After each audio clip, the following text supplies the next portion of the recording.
Greetings. Welcome back to the Osha Cerese Show. I am your host, Osha Cerese, and this is your weekday dose of real talk. This is where culture meets coaching, where healing meets headlines, and where we utilize alchemy to transmute gossip into growth. Again, I'm Osha Cerese. I am a certified life coach, an event curator, and your dream doula, helping you to birth your ideas into reality. Happy Monday. We made it before midnight. Happy Monday. Happy episode 39. We're keeping it going. We're going strong. I'm so excited to be here. This was a nice, relaxing day for me because I needed it after the weekend that I had. So let's just get right on into it, y'all, because I'm ready to chill some more, actually. But I want y'all to come on through and join me. If you are not already subscribed to my channel, please do so now. That is where this show lives. The Osha Cerese Show is on my YouTube channel. It's youtube.com/ you guessed it, at Osha Cerese. And you can find it in the link in my bio as well. Don't just subscribe, also turn on your notifications because this is a pop-up show and you never know when I'm going to pop up.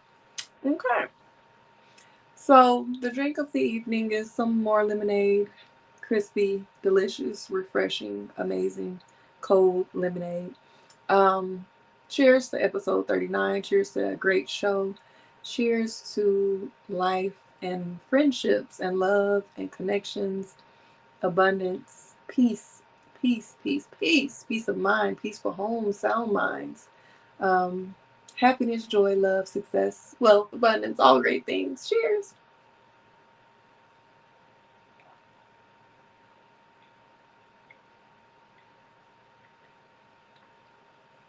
Y'all know I don't be taking no sips. I gotta get my gulp on, especially when it's nice and cold. But again, welcome back. Happy episode 39. Happy Monday. And it is still March. We're celebrating Black History all year long, and we're celebrating Women's History Month in the month of March. So today's Women's History Spotlight is on the amazing, beautiful, talented, another one of America's favorite moms, Miss Loretta Devine. I just love me some Loretta Devine, y'all. She's one of them ones. She was born August 21st. I believe that makes her a Leo. I think that's like one of the last days of Leo. So, hey, maybe that's why I love her so much. 1949 in Houston, Texas, one of my favorite cities. Come on, girl. She grew up in the Acres Homes area, raised by her mother, Eunice O'Neill Devine, a beautician, and her father, James Devine, a laborer. From a young age, she was drawn to the arts and showcased her talents through singing in her church choir. Devine earned a Bachelor of Arts in science. No, rewind, that's what I went to school for. She earned a Bachelor of Arts in Speech and Drama from the University of Houston in 1971. I haven't talked all day. My voice is a little hoarse. Hold on.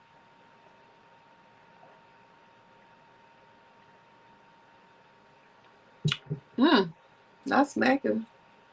That is smacking good though.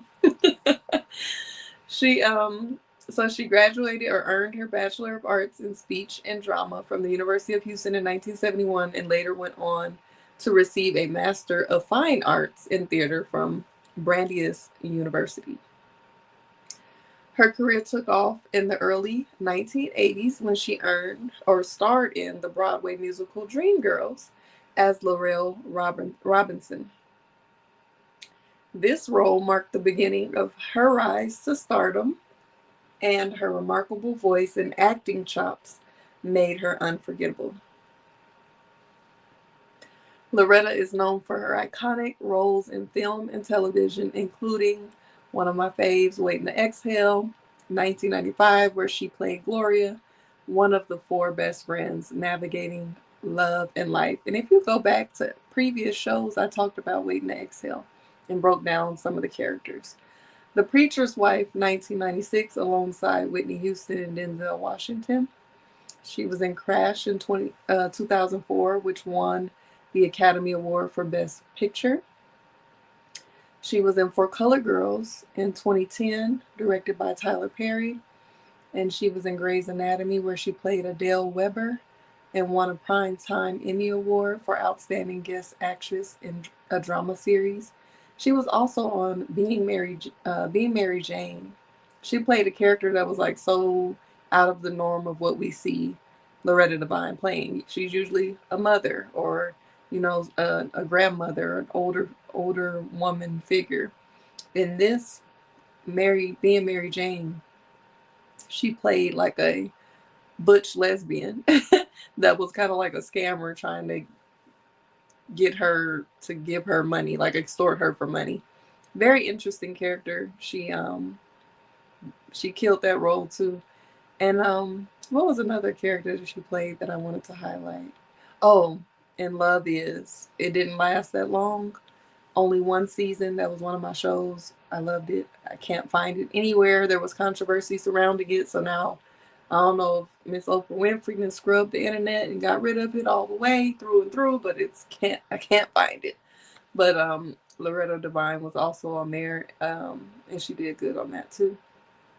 P Valley started in 2020. It's still happening. We don't know when it's coming out again, but it's supposed to come. It's supposed to drop soon, sometime this year, this summer maybe. Where she continues to wow audience with her undeniable presence as Uncle, what's his name on there? Uncle Cliff's grandmother. Loretta Devine's warmth, grace, and versatility have made her a staple in Black cinema and television. She's been married to her husband, Glenn Marshall, since 2001 and continues to thrive both personally and professionally. Loretta has always been known for her infectious laugh, her powerful voice, and her ability to make any role unforgettable. She's a true queen of the stage and screen, and we honor her legacy today. So thank you for all that you do, Miss Loretta Devine. I saw her today um, on a platform talking about one of her grandbabies highlighted her for, I believe it was for Women's History Month as well. And he didn't realize that she was famous. So I thought that was sweet. And I wanted to spotlight her too. So, y'all, I think another reason why, because I did talk a little bit today, but I didn't realize my voice was strained. And I'm thinking it has something to do with this past weekend. Because y'all know I don't really be outside like that. I'm in my auntie era, for real. But aunties have fun too, you know. Just not, we not in the clubs every weekend doing the most. But this past weekend was my best friend's bachelor party weekend. So shout out to my best friend, TJ. He's getting married next month. And we celebrated the bachelor party weekend this past weekend. I didn't make it out on Friday. I don't know if I would have made it through the whole weekend if I had going out on Friday, but I had conflicting things that I had to do on Friday. But Saturday, y'all see me yawning. I don't even think I've ever yawned on the show. Saturday, we had a good time. So I've already told y'all before how afraid of storms I am. Like I have some PTSD when it comes to severe weather. They showed me the movie Twister when I was in elementary school. I ain't been right ever since. So I don't play about severe weather, tornadoes, none of that. I'm telling you this for a reason. So the plan was to pregame or whatever before we went out for the night. So, all is well. Went to the liquor store, grabbed some liquor, brought it to the hotel room. We started pre-gaming, drinking, having fun, talking, whatever. I don't know who brought it up. I think it was TJ. He said something about before the storm starts. And I'm like, what storm? I instantly go to my weather app, and as I'm pulling it up, he's saying, yeah, it's supposed to be a bad storm coming in. Like, they said it's supposed to be tornadoes. I'm like, huh? Instant anxiety. So I pull up my weather app, and of course, it says tornado watch. It says all these things. And it's interesting because on Friday, I had talked to my dad, and my dad lives in Colorado. And he was telling me and my mom that he wasn't going to go out that night because his friend had called my mom trying to get his new number. And so my mom was like, yeah, I was just calling to let you know your friend called. I gave him your number. Hope you didn't mind. And he was like, yeah, that's okay. He was like, or my mom told him he was saying something about he wanted to see if he wanted to go out tonight. And my dad was like, I ain't going nowhere. It is windy, like something's blowing in, some type of cold front or something is blowing in. The winds are really high. He was like, it's going to be up to 40 or 60 miles per hour, one of the things he said. And so I didn't think nothing of it. I'm like, oh, okay, it's windy up there. So who knew that the whole country, from the Midwest to down south, was experiencing high winds and tornadoes? And my condolences to all the people who lost their lives in these tornadoes, because when I was sitting there in the hotel room for the bachelor party weekend, looking up, nervous, trying not to throw the energy off, but everybody knows how I get about storms, but trying to keep the mood light. But then I was also like literally looking up what was going on. There at that point there had been like 18 deaths in Mississippi from these tornadoes. And it was scary, honestly. So as the night progressed, the wind was picking up. It started lightning outside, a little bit of thunder, not too much thunder, but a lot of lightning, a lot of wind, and then it started raining. And we were trying to figure out what we was going to do, if other people were going to be pulling up, trying to wait. But we ended up going out anyway. And it was like an overnight storm, so it wasn't until after midnight that the storm started, and the tornado watch was not going away until like 4 a.m. So of course those are the club hours. And anyway, we ended up going out, and I'm actually really glad that we did go out, because being in the club with the loud sounds and you know drinking, and you just kind of like present, it keeps you present and in the moment. And there's people all outside, security, police officers, staff, everybody's aware of what the weather is out there, so if anything was to go on, we would know. So as long as everything is all right, we in the club, we turning up. The club said they were open unless unless the power went out, they were going to be open. So we had a good time. I was able to party and not think about the weather, and it ended up not being so bad in the area that we were in. It was bad in certain parts, like certain parts of the metro area, which is actually like a couple of towns away from where I live. A tornado did touch down and did some damage to some buildings and houses and streets. Um, I'm not sure if anybody passed away from the tornadoes that happened here in Georgia, but like the overall count for all of the storms that happened, the last time I looked, it was like 32 or 34. So they were serious. So I'm just really praying for everybody that went through that trauma and that is grieving for any losses that they may have, whether it's family members or their homes or their buildings. Um, and just praying overall, because we are entering a new season, and with new season come different types of weather. And global warming is a thing, even though some people believe it doesn't exist. And I got some other theories too, but I'm gonna just keep it light and just say that I'm just praying that our severe weather can calm down. I know we do need rain, and there's benefits to everything, and everything happens for a reason, but I just pray for protection over us, and that we have a good spring, a good summer, and the seasons are safe without too many severe storms. So that's all I'm gonna say on that. But we had a good time. I went to my first strip club in Atlanta. I've never been to the strip club in Atlanta, and it was cool. I don't want to say it was underwhelming, but I will say that I think it was not what the usual experience would be due to the storm. So it wasn't a lot of people in there throwing a whole bunch of money. And it wasn't like the girls, the dancers that were in there were kind of like chilling because there wasn't a whole bunch of people in there. But everybody had a good time. There was a bachelorette party that were there. And it was cool. We had a great time. They say strip club food is the best. I'm vegan, so the only option I had was a veggie burger. It was decent. It did what it needed to do. And we just enjoyed each other's company and just had a great time. I was the only girl there. I'm the only girl. I'm a groomswoman, so I'm a part of the guys crew. Um, but we had a great time. And Sunday I went to hold on one second, Joe.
My bad. So Sunday, um, I went and got fitted for my suit. Is it a tux or a suit? I don't know the difference. I guess it's a tux for the wedding. And it was my first time actually wearing a tux. I never had one on, so that was cool. I had a great person that helped me. The guy that worked there, he was cool. Um, Trying to get the jacket and the shirt and stuff to um, fit around these breasts. I don't think he was used to measuring breasts. He said he had never fitted a woman before, so that was interesting. I'm looking forward to this. Um, so that was interesting. It was an interesting experience. I got to get some shoes that go.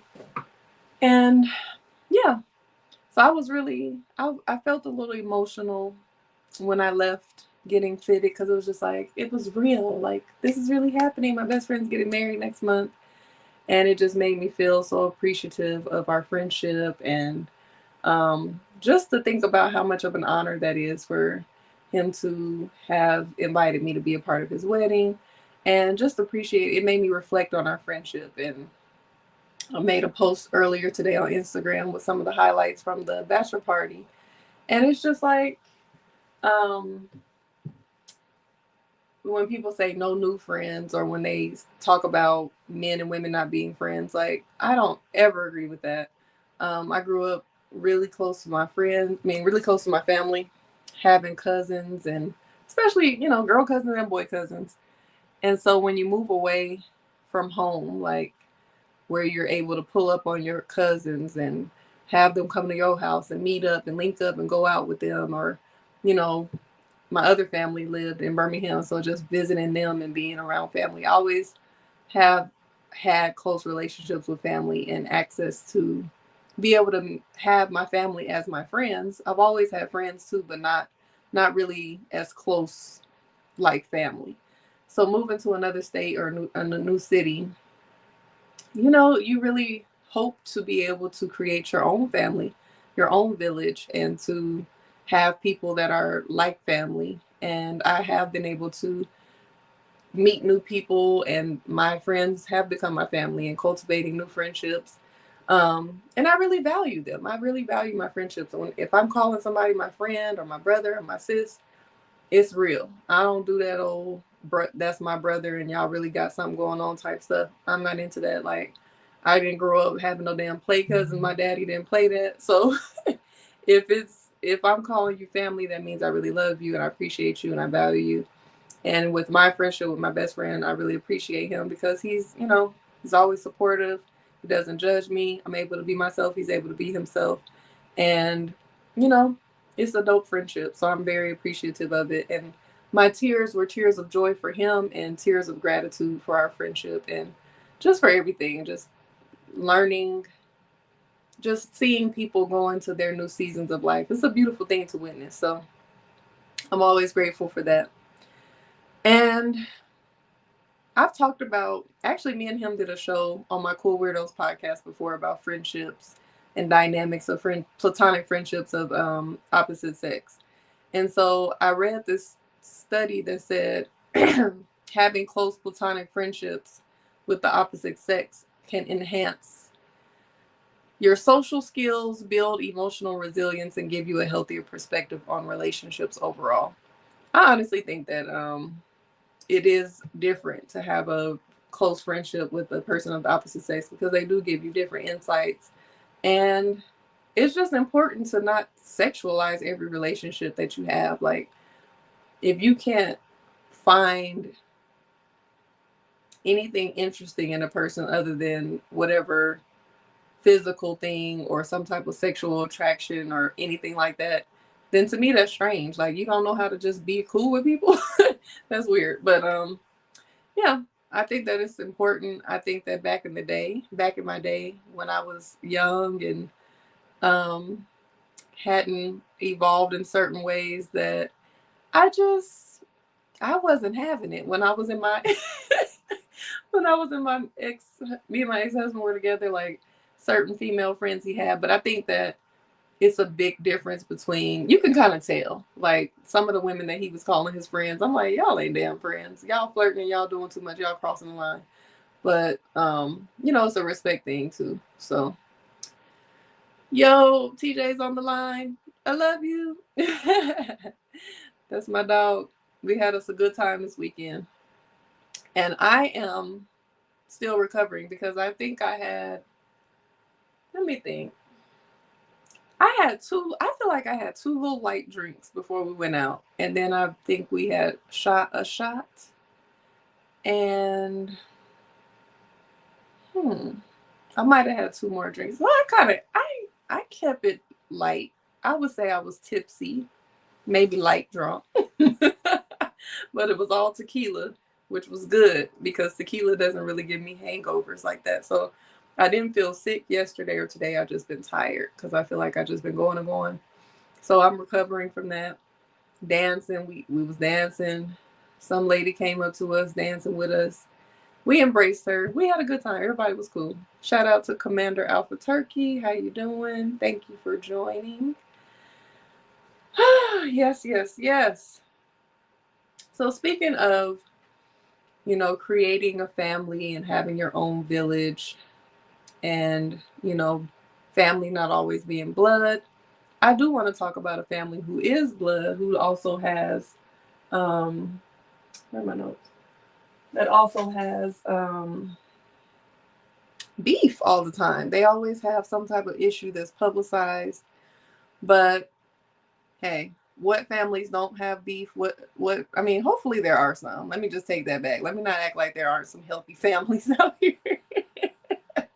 But it's not abnormal for families to have differences and have things going on. But, sometimes things are more publicized, especially when people are in the public eye. They're celebrities. And then sometimes, even if you're not celebrities, people are blasting out their family woes and ohs online. So today is Tamar Braxton's birthday, or technically it was yesterday. And there was a post made that I think Toni Braxton actually made a post that said, I really wanted to repost that gorgeous photo that you posted, but I'm blocked again. She was like, but I'm blocked again, something like that. And she's like, happy birthday, Tay. So there were mixed feelings about her making that comment, but after she did it, Tamar commented and was like, or you could have just called. And then she put the hashtag gaslighting.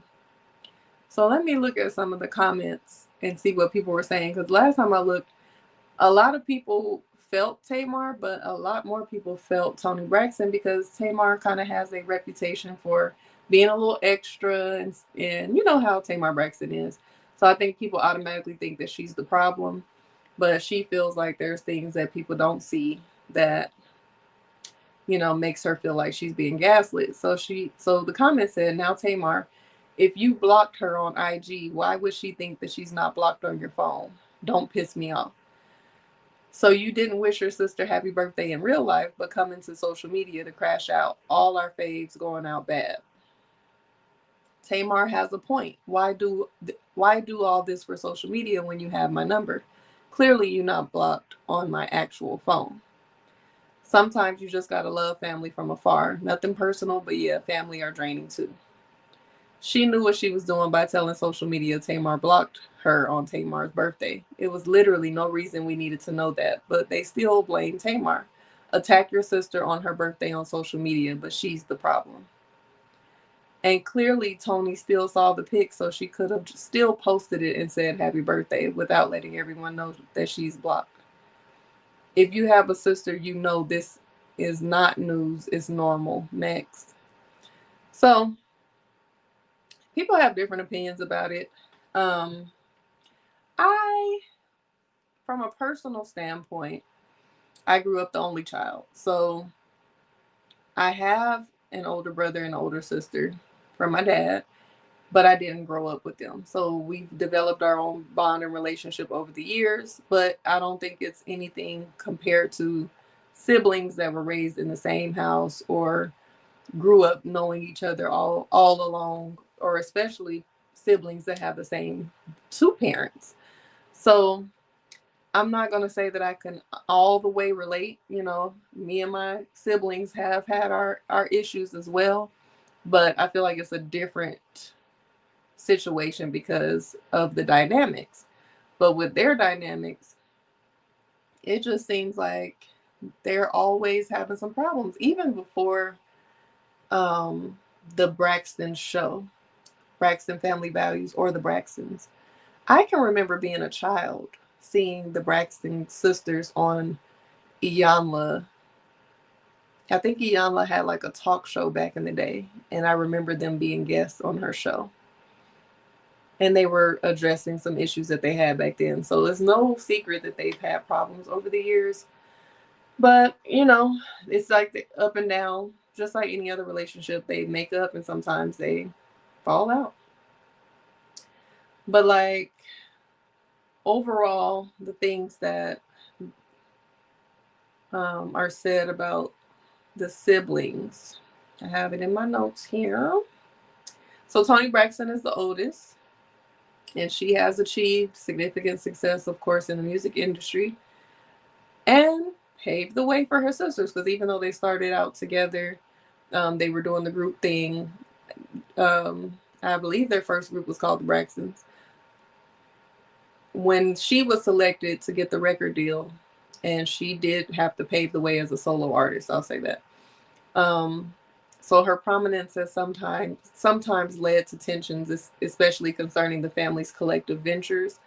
I remember one episode of Braxton Family Values when they were saying something about Toni paving the way for them, and Tamar got offended, basically saying that Toni didn't pave the way for her. I guess she didn't want it to seem as if her talent and her hard work weren't the reasons why she was doing well in being successful in her career. But it was almost like she wasn't giving Toni Braxton the honor of, okay, no one's saying that you're not talented and that you don't work hard, but if it wasn't for Toni going out there and becoming as famous as she is and putting out her work, nobody might not even know you right now. So there was issues with that. And then Tracy Braxton, rest in peace, Tracy, she faced a lot of challenges re-entering the music scene after stepping back out to raise her family, because when she got pregnant with her son, she didn't tour with the sisters and, get to go on the road and get to be in the group when they were starting that. And she always felt a way about it, and she felt like she was excluded in a lot of things. That was like a reoccurring theme for her. And then Tawanda Braxton has often played the mediator, but she's also had her share of disputes as well with Tamar, especially. Um, I know on this latest show that they had called The Braxtons, it wasn't the Braxton Family Values, they were basically filming their process since their sister Tracy has passed away. And it's like Tawanda has kind of made her peace with her sister's passing, and she's also seems like she has really pulled back a lot of her energy when it comes to trying to be the mediator and trying to be the strong person and trying to mend relationships or whatever it is that her usual role is. It seemed like she's pulled back a lot of that energy and poured it into herself and her own relationship with her man, which is different for her. And then Trina Braxton is known for her, entrepreneurial spirit. She had her restaurant that she opened up here in Georgia. And she's a little quirky. She's a little different than the other sisters to me. She's shared her marriages. She was married to a man named Gabe for a while and showed how they were raising her two sons from a previous relationship. And then she's remarried now to a new guy. I can't remember his name right now. It just came up in my head and then went away. Like, but she and Tamar get into it too, and I don't know. She has recently had some other controversy too because their niece, which is their brother, what is their brother's name? Michael Jr., I guess.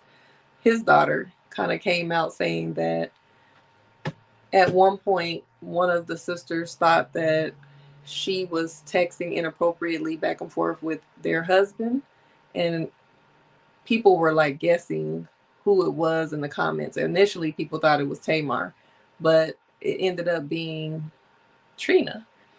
And people were confronting Trina about what her niece was exposing on TikTok or whatever platform she was using to expose her.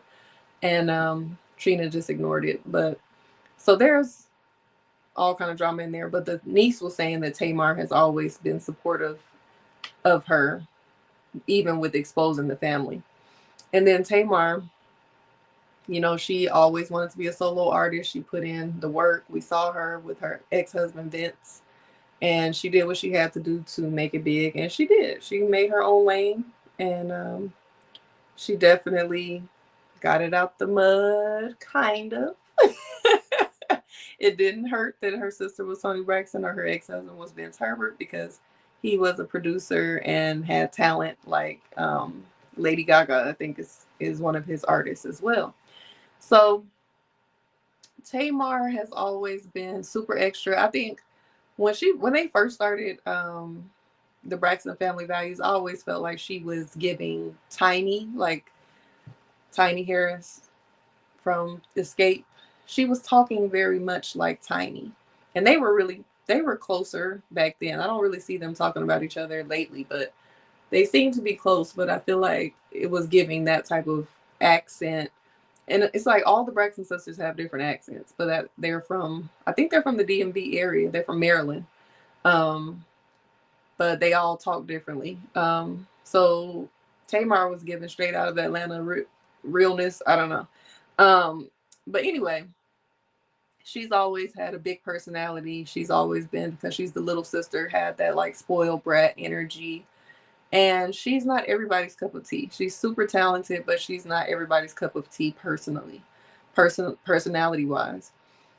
So with all of this controversy that's going on right now, I don't really know what's going on.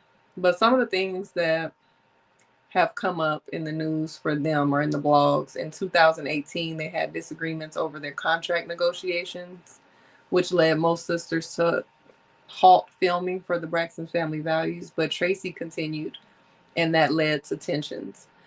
She defended her decision, emphasizing personal reasons and financial considerations. So they didn't like that Tracy continued to film when they were trying to negotiate for more money and other things that they were trying to do. And then Tamar's mental health, in 2020, she had a hospitalization following an attempt on her own life, which brought attention to her struggles and her family dynamics. And the incident raised questions about the pressures of reality TV and her personal well-being. And then, of course, with the unfortunate, untimely passing of Tracy in 2022, disputes arose regarding her funeral arrangements. Tawanda and Trina emphasized honoring Tracy's wishes, highlighting complexities in family during decisions during grief. So they said that Tracy didn't want to have a funeral, and there were some other things that she didn't want, but her husband had one anyway, and there was some drama with that too. But I remember on their show, the Braxtons, when they were highlighting how they were grieving and the process that they were going through after Tracy's passing, that Trina had brought up that Tracy and Tamar were not getting along right before she passed away or right before she got sick. And Tamar didn't like that Trina brought that up. She actually felt like she wasn't giving accurate information. So I don't know, honey, what they had going on or why they're beefing at this period of time. But I will say that Tamar has been very vocal about being on a healing journey for the past few years. She was on another reality show. Let me see the name of the show because I watched it both seasons.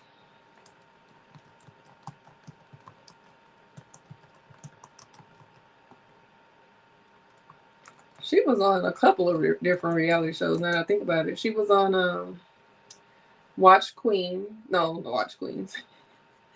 She was on Queen's Court with Nivea and Evelyn, Looking for Love. That's where she met JR. And she talked a lot about her healing journey then. She even talked about how meeting a man's family or his mother or getting approval from the in-laws was not important to her, nor was her own family's blessing important to her anymore. And then she also was on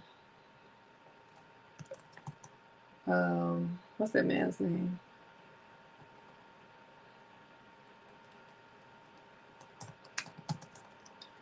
She was also on a different reality show. She's been on a few actually, but The Surreal Life. I know she was on Big Brother with Candy as well. I didn't watch that. I've never watched Big Brother, but she was on The Surreal Life, and I remember her and Dennis Rodman had got into it because she was sharing her mental health issues and even her attempt on her own life, and he was just so direct about it, and it came off as insensitive that it rubbed her the wrong way. But they definitely got into it. He ended up having to go to a hotel overnight because he was just doing too much, talking crazy. But I will say that it seems like Tamar has been actively, doing the work to heal. And I think healing looks different. Not I think. Healing does look different for everybody. And there are different results for everybody as well. So sometimes when you start on your healing journey, you will find yourself becoming distant with certain people in your life that have always been in your life, or your relationship with them may change based on what you've learned about yourself, what you've learned about what you have to accept and don't have to accept, learning about boundaries, learning about being a people pleaser and reversing that behavior, and all of these things that come up when you start healing. And then start realizing that certain relationships are volatile and certain situations are toxic and certain things that have been said to you are inappropriate or unacceptable. You start standing up for yourself, or you start, whether it's intentionally or unintentionally, sometimes there is some distance that occurs when you start healing from your family or from people that have always known you. And then also as you're healing, you you may start evolving in certain ways, and you may just grow apart from people, or your mindset may change and you start realizing that other people's mindset no longer aligns with you and how you think and how you want to operate. Sometimes people's energy is not on the vibration that you want to even associate with. So you distance, or somehow end up shifting paths away from them. Um, Other times, sometimes people want you to always be who you always have been, and they keep you stuck, or they keep you in a box. They don't understand, why are you thinking differently? Why are you acting differently? Why are you not accepting the same things that you've always accepted? Or they may ask you, or even think to themselves, who do you think you are? Or, you know, feel like you're not qualified to do certain things or share certain wisdom or whatever it is. There's often some type of shift in dynamics with the people that are closest to you when you heal. Now, sometimes it's not. Sometimes people heal with you. Sometimes you inspire others to heal. Sometimes people don't understand it, but they accept it. They love you. They don't judge you. They're intrigued. So it's not like you start healing and you lose everybody you love out of your life, but it can happen. So for Tamar to say that she's feeling gaslit by whatever is going on, I just wanted to talk about some of the things that gaslighting, some ways that look like gaslighting.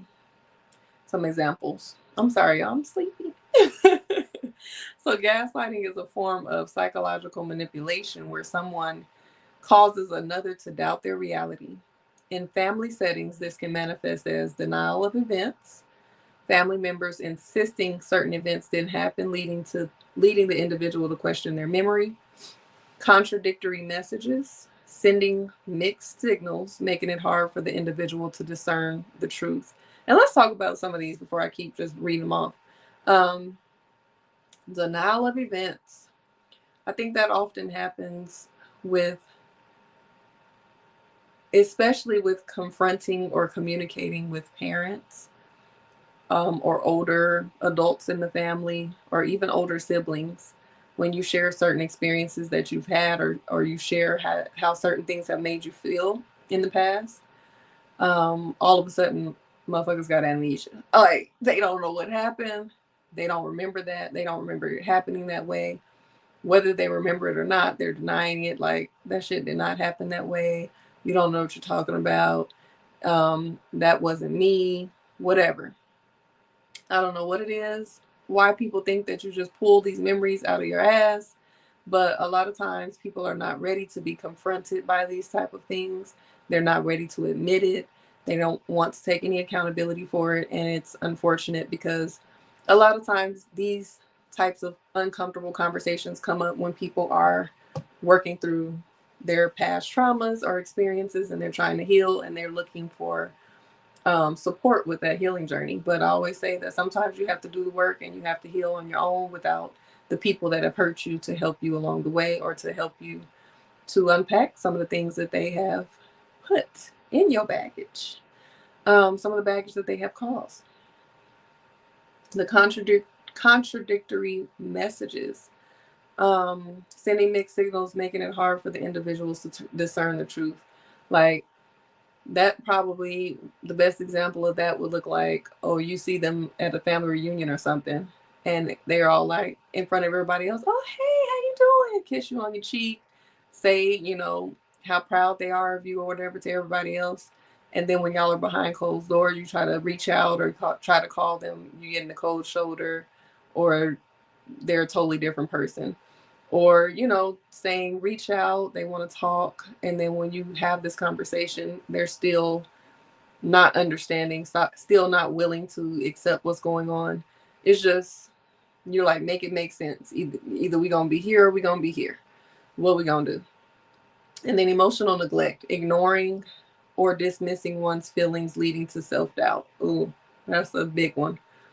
um some people are just not able to empathize or hold space for certain certain feelings because they don't like the way they feel when they feel those feelings.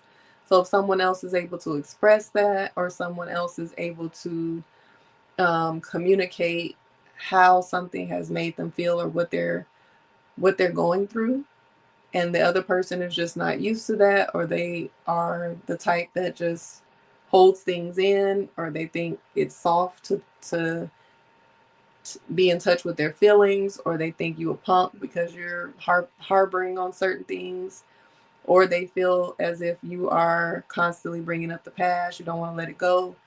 But if the pain is still there and it never gets addressed, then of course it's still going to be there no matter how long ago it happened, if you're not able to get it out in some form or fashion. Um, then sometimes people will make you feel bad for having the feelings, if they're not calling you a punk or calling you, weak, or making you feel silly for holding on to something that happened so long ago. They may just kind of downplay it. Like, are you making it that big of a deal, or labeling you as sensitive or overly sensitive? I know I've had that said to me before, and I don't honestly, I'm sensitive to energy, and I'm sensitive um, to certain experiences. But when it comes to like somebody saying something, I'm not easily offended in that way. I'm not sensitive. Like, you say something to me, I'm gonna start crying. But if I address someone, or if I say how I feel, or I call somebody out, they can try to dismiss whatever it is that I'm saying by instantly saying, "Oh, you're so sensitive." Am I? Or am I just telling it like it is? And then also, of course, blaming the victim, shifting responsibility onto the victim, making them feel at fault for intermittent fasting won't change your life. At fault for their issues. Again, since the button I pushed just started playing an ad so loudly, let me repeat that. Blaming the victim, shifting responsibility onto the victim, making them feel at fault for issues. So, I talked about that last week, about how I feel about people blaming the victim. Of course, there are instances where we can take accountability for certain things. There are experiences that we have where we can sit with ourselves and think, what within me attracted this experience, or what lesson am I supposed to take from this experience? But to say, this happened because it was your fault, this happened because you provoked it, this happened because XYZ, outside of this happened because that person is a monster, or this happened because that person is crazy, or this happened because this person is perverted, or this happened because this person is abusive, or this happened because this person needs help. Let's shift the blame of victimization to the person that inflicted the pain, or the abuse, or the neglect, or the mistreatment, or whatever it was. So y'all know how I feel about that. So I'm not sure exactly what Tamar Braxton is speaking of when she says that she's being gaslit by Toni Braxton, but it could be the denial of events if she shares certain things and everybody acting like it didn't happen, or it could be the contradictory messages. Maybe she doesn't ever call and reach out or connect with her offline, but then you made the point to call her out for you being blocked to share with the whole world, and to shift the energy from celebrating this woman's birthday, being 48, having talent, having success, being beautiful, healing, whatever it is that she has going on, that on your birthday you want to be poured into. That's the one day of the year where your phone is blowing up and people are calling you and messaging you and posting on your social media, and you got all these notifications of people giving you well wishes and celebrating you. And now the blogs are talking about her and her sister and her being blocked, and why Toni probably blocked her for a good reason. So now you're shifting it from, oh, let's celebrate Tamar being 48, da da da, to, yeah, she is the problem. That is kind of messed up. And I love me some Toni Braxton. I ain't in their business when it comes to their dynamics, but we're breaking it down to figure out how we can apply these things to real life. And all I would say is, that is whack. If you beefing with your family members or you have some issues with them, if you're gonna address it, at least don't address it in nobody's damn birthday. Like, damn, can she get a day? Can she get a day? What is up? Anyway, I wish them the best. I hope that they resolve the issues on and offline. And I hope that Tamar enjoyed her day despite the shift in the energy. Um,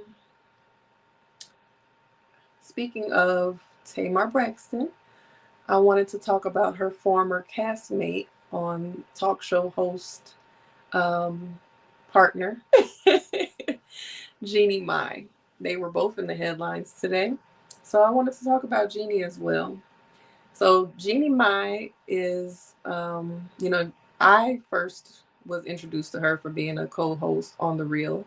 I don't know her outside of that, but we're going to talk about some of her, some of the things that she's been through. So she was born January 4th, 1979 in San Jose, California. She's a television host and stylist known for her work on shows like The Real and How Do I Look. Her personal life has seen significant events, particularly concerning her marriages and subsequent divorces. So when she was on The Real, she was married to a man named Freddie Hartias. She married him August 11th, 2007. They got divorced. The couple announced their separation in October of 2017 after a decade of being together, and their divorce was finalized in December 2018. Shortly after their separation, Freddie revealed that he was expecting a child with his new partner, which added tension to the proceedings. So if anybody watched The Real back in the day, Jeannie Mai would often talk about how she did not want children. And she pretty much was firm on that stance. She wasn't trying to have no children. So the fact that as soon as she got divorced from her first husband, he went and had not one, but like two kids back to back, it was interesting that, that probably had a lot to do with their relationship. And I always say, there are certain things that you can compromise to be with your person, but I honestly feel like kids and the desire to have them should not be one. If one person wants to have kids and the other person doesn't, like, y'all not each other's person. That's just too much of a sacrifice to be with this person. That's just my personal opinion. Do what y'all want to do. If you found the one and you feel like that's something that you can let go of, do it. But I haven't seen it work. I haven't seen where one person wants a child and the other person doesn't and it lasts. Shout out to the realest on here. Hashtag slide accordingly. How you doing? How you doing?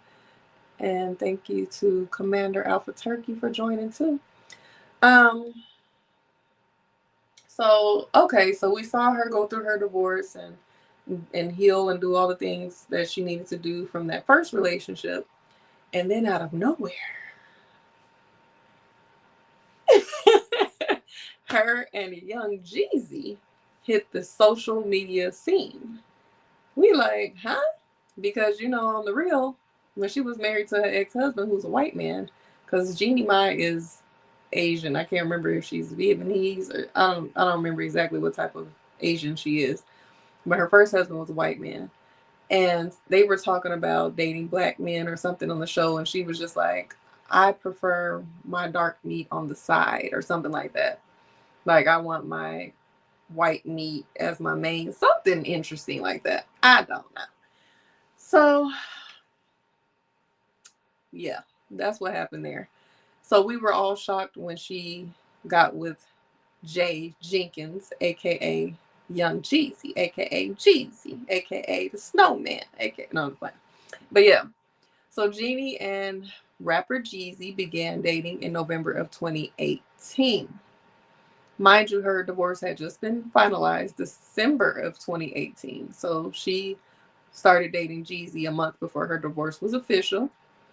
The couple got engaged March 2020, and they was given all the social media couple like goals: traveling, beautiful gowns, beautiful suits, like showing up, showing out, putting that shit on.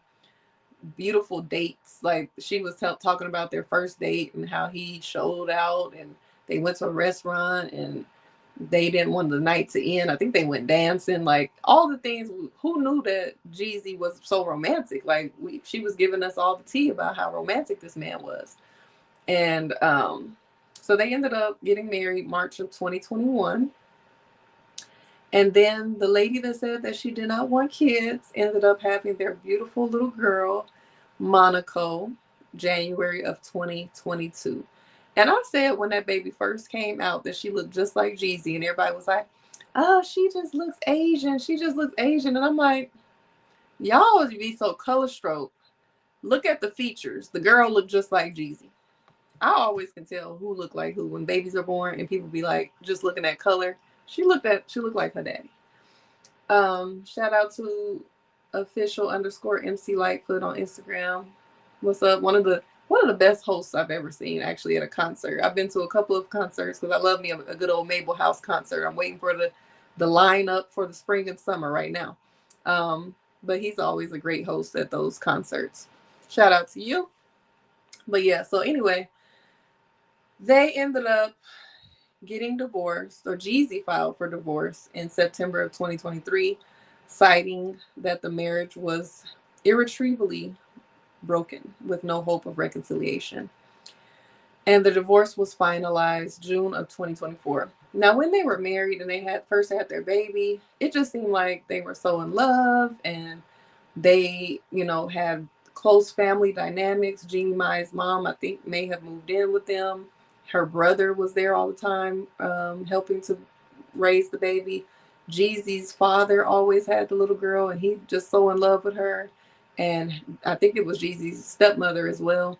Just always showing different elements of their love for the baby and just always together. It just seemed like they were doing well. So the divorce came out of nowhere. Like nobody expected it just watching. I'm sure they may have expected it because they were involved with it. But she said she was blindsided too. So it makes me wonder, and other people have wondered as well, what really happened that kind of just made him go from 0 to 100. Some people think that maybe she called him a racial slur. We just don't know. So there was one thing that she brought up in court about him having a lot of guns around the baby. But girl, you with Jeezy the Snowman. He in Atlanta. People have guns out here. So you was with it before the baby was born. So I'm just saying. But anyway, they've been navigating their divorce somewhat privately because we really don't know all the details that are going on. I see clips every now and then. Like last week I saw her being, I guess, somewhat escorted by the police. She wanted to do a walkthrough of their marital home so that she can make sure she didn't have anything left there. And so today she's in the vlogs again, or the blogs, because she posted a reel that basically said, one moment you're in your 40s, thinking that in love and thinking that you cracked the code. And the next you are starting over, looking for a new home for you and the greatest gift, which is her daughter. And so, a lot of people had things to say. I'm going to read some of the comments.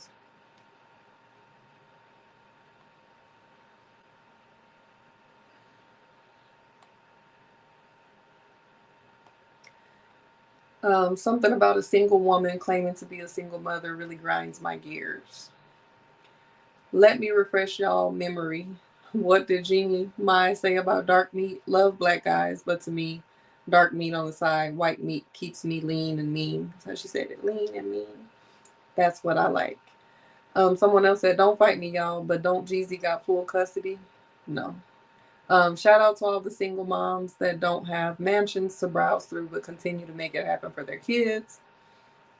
Someone else said, you're not starting over from scratch. You're starting over from experience.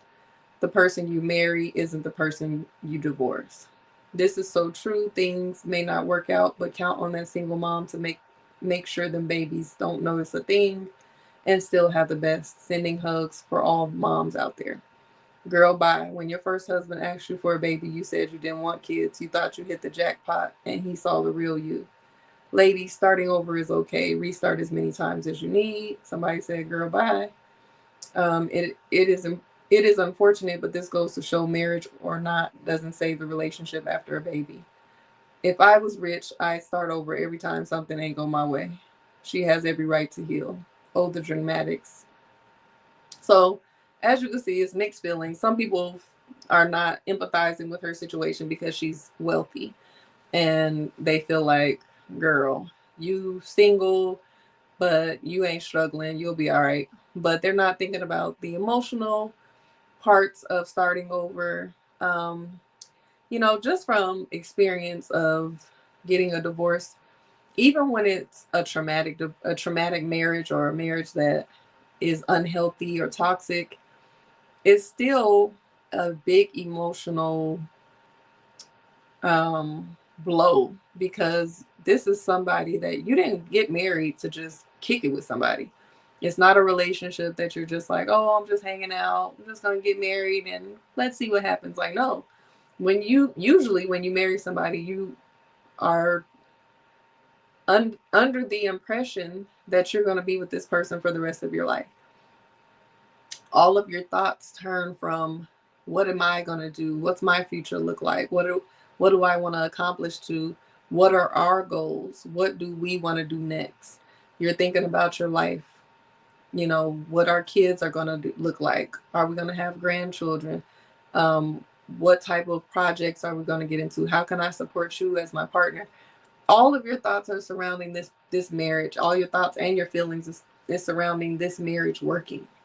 So when it doesn't work, no matter what the reason is, no matter who initiates the end of the relationship, there's some pain there for men and women. Both men and women really have a hard time with divorce. So I'm not going to downplay um, or minimize anything that she's experiencing just because she has some money, hunty.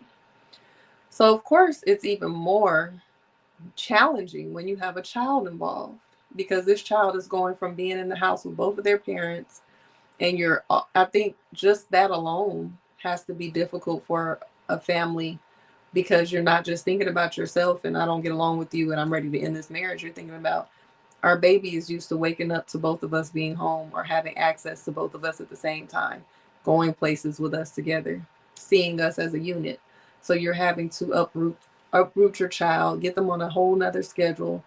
And then you as a parent have to agree to not have access to your child all the time, whether you're co-parenting 50-50 split, like you get them 7 days and I get them 7 days, or you're doing weekends or every other weekend or summers and holidays, whatever it is, you're not having access to your child 24/7. We see how upsetting that can be from both women, from both mothers and fathers. So custody arrangements is always, challenging. The visitation, the child support, all of that is going to bring turmoil.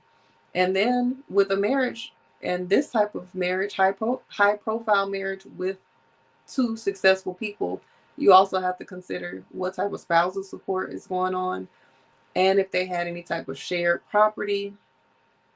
It's just a lot. It's a lot. Um, and then just the individual things that you have to do to uproot yourself. Like, moving is not fun for anybody, but imagine you have this house that you've established as your marital home, and then now you have to find somewhere else to stay, take all your stuff, figure out where's the best location. Do you want to be close to the other person, or is it bad for your mental health to be close? And then if you're not close, it makes it even more challenging with the visitation. So it's so much to think about, and it is a lot to start over. And then of course, um, you know, just getting along and being able to be co-parents. But navigating divorce is definitely a challenge.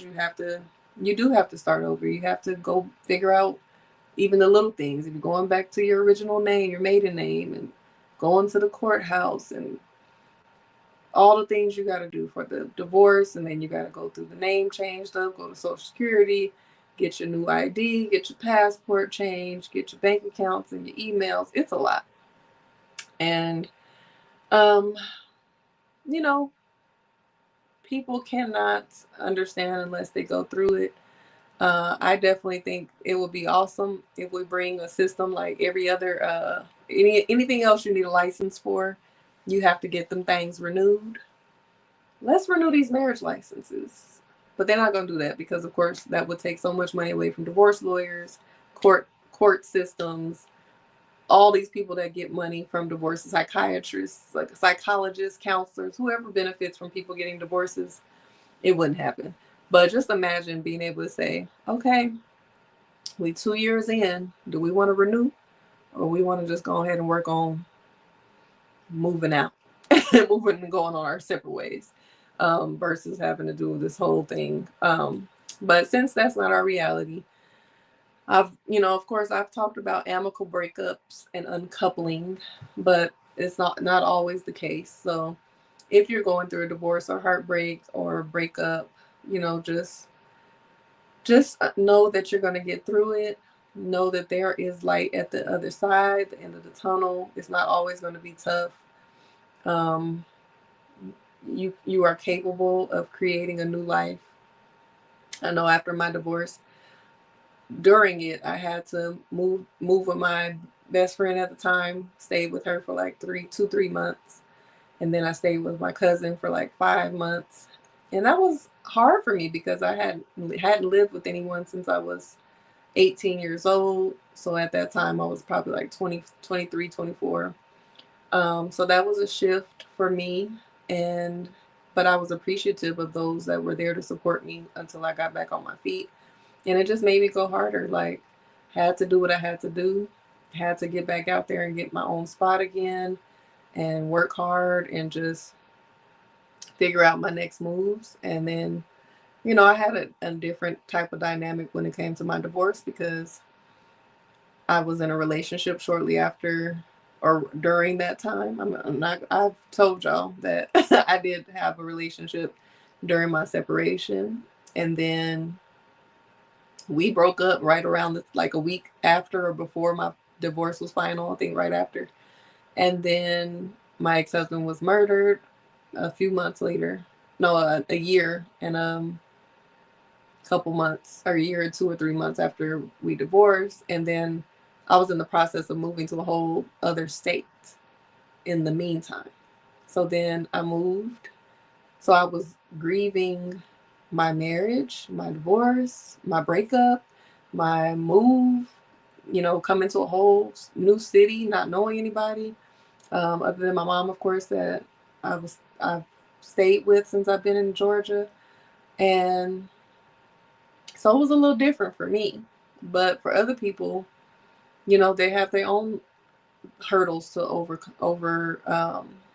overcome when it comes to divorce. But I would just say, like, get through it. Do your self-care. Do what you need to do to pour back into yourself. Call your energy back. Get into your spirituality. Pray as much as you can for healing and for forgiveness and for acceptance. Get you a journal and write out how you're feeling and processing it. Pour into and nurture your other relationships with other people. Get your finances back in order. Save, stack your money. Do what you got to do. And, lean on your village and do what is needed to get back to you. And then, of course, there are so many programs, so many, get a therapist, get coach, things that can help you find tools and methods and exercises to get back to yourself.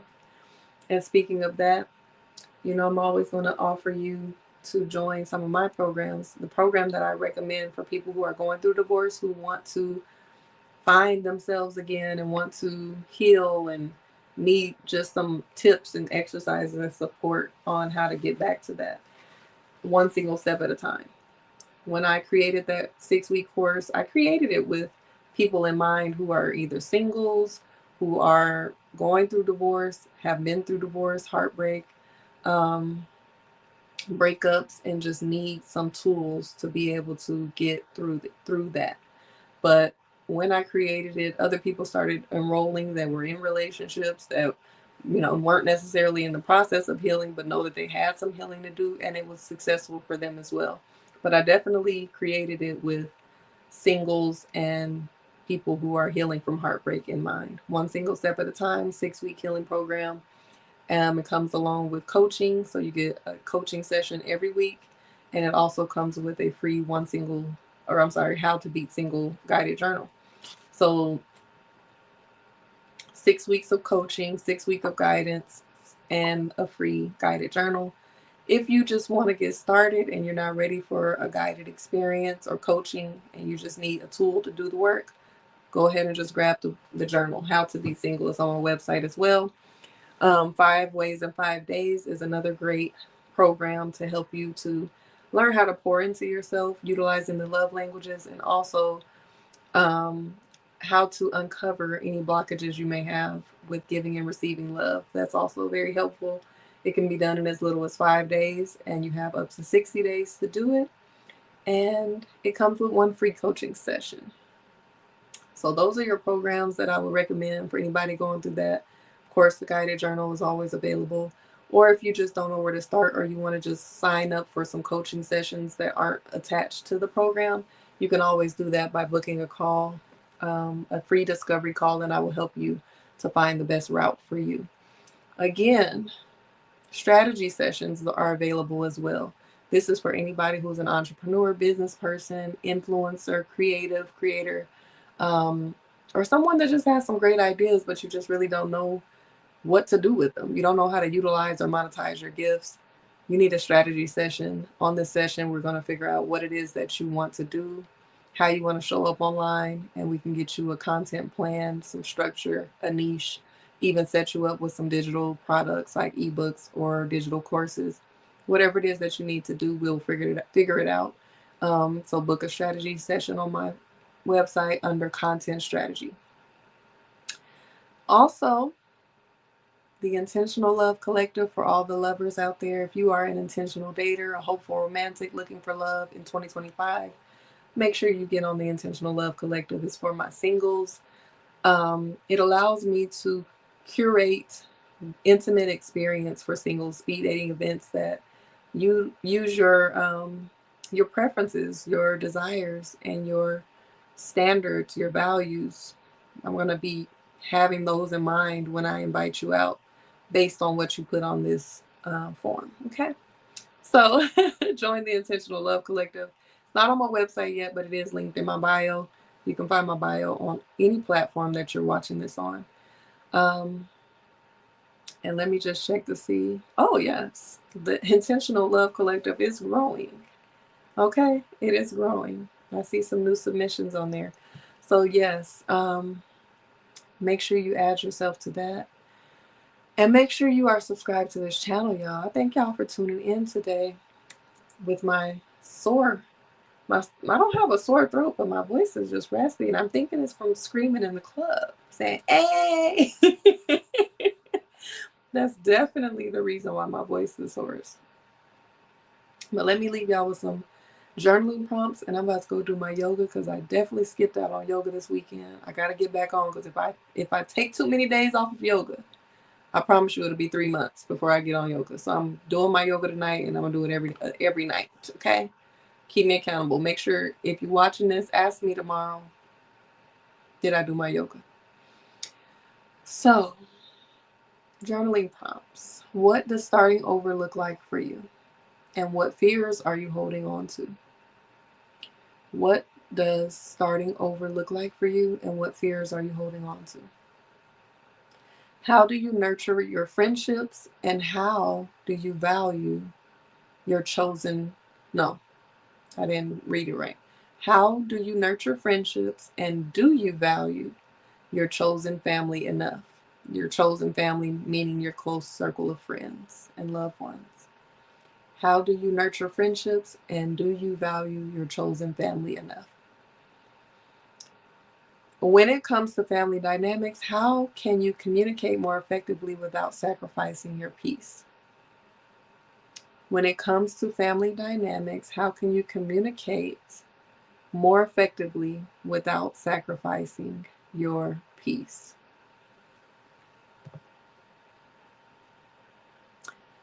I think we got it done. Hour and 15 minutes. Thank you all for tuning in. I hope you enjoyed the show. Make sure you're subscribed and you have the notifications on and you're following me on all platforms. I'm Osha Cerese everywhere. And I appreciate you. Share this with someone who can benefit from it. Like, comment, and subscribe. I'll see y'all tomorrow. Talk to you later. Good night.